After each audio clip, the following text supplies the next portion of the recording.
বাংলাদেশ ব্যাংকও এটার প্রতিক্রিয়াতে প্রায় একই কথাই বলেছে, আপনি যেটা বলছেন যে মুডিজের কনসিডারেশনের ভিতরে অনেকগুলো পয়েন্ট ছিল যেগুলো আসলে কনটেক্সচুয়াল না।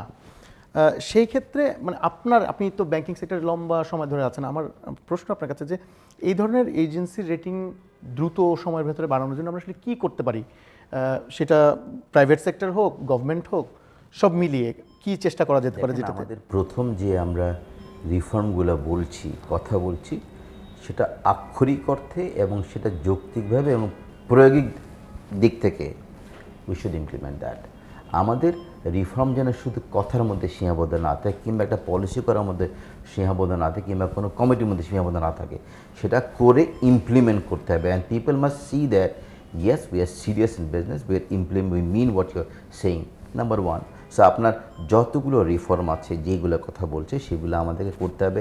Financial sector reform, judicial sector reform, governance framework, সেগুলো করে ইমপ্লিমেন্ট করতে, এবং সেগুলো কী কাজগুলো করলে বিশ্ব আমাদেরকে দেখবে yes we are serious about this, সেইগুলো ইনশিওর করতে হবে। I am sure we all know what we need to do.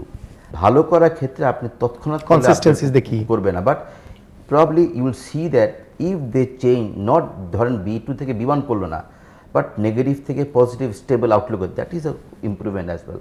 So gradually improve করার ক্ষেত্রে এই জিনিসগুলো যত দ্রুত সম্ভব আমাদেরকে করতে হবে। করলেই আমরা ওদের কাছ থেকে একটা পজিটিভ ইম্প্যাক্ট, পজিটিভ রেসপন্স পেতে পারি।